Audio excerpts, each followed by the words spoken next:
gagawin tayo.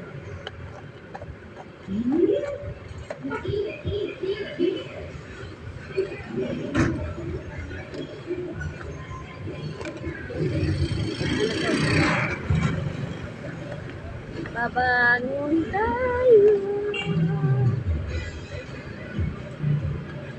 Kumain na ba kayo guys? Nanghalian na guys. Ako tapos na guys. Alas 10 kumain na. Nagutom. Kasi maripasan na ko eh.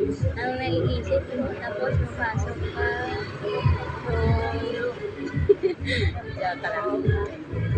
Minsan kasi pa, di ba pag-utang na na? May mapasok sa isip mo. Hindi na maganda yun. Kakain na pala ako nun guys. Kasi hirap yung maripasan. Kaya, tapos na kumain. Mayaan mo lang. Ay halian mo sa time naman nila kumain. Nangiti mo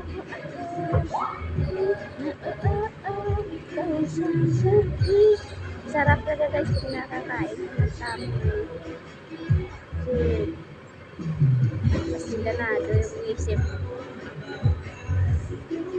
Malapit na pala dyan guys, no? Malapit na kasi kami. Shout out sa mga nanay. Dili na naman na school. Na mga anak nila na kaya natin yan, kaya nila.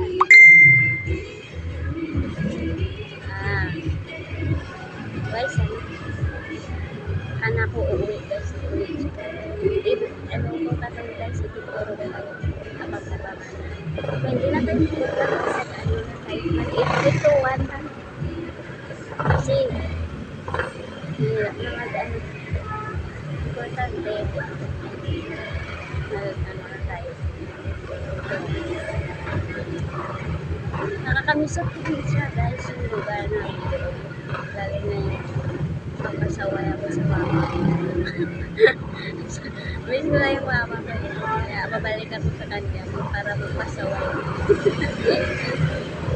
Na-miss ko na babalikan din sa akin ginagawa ko. Kaya post ko guys.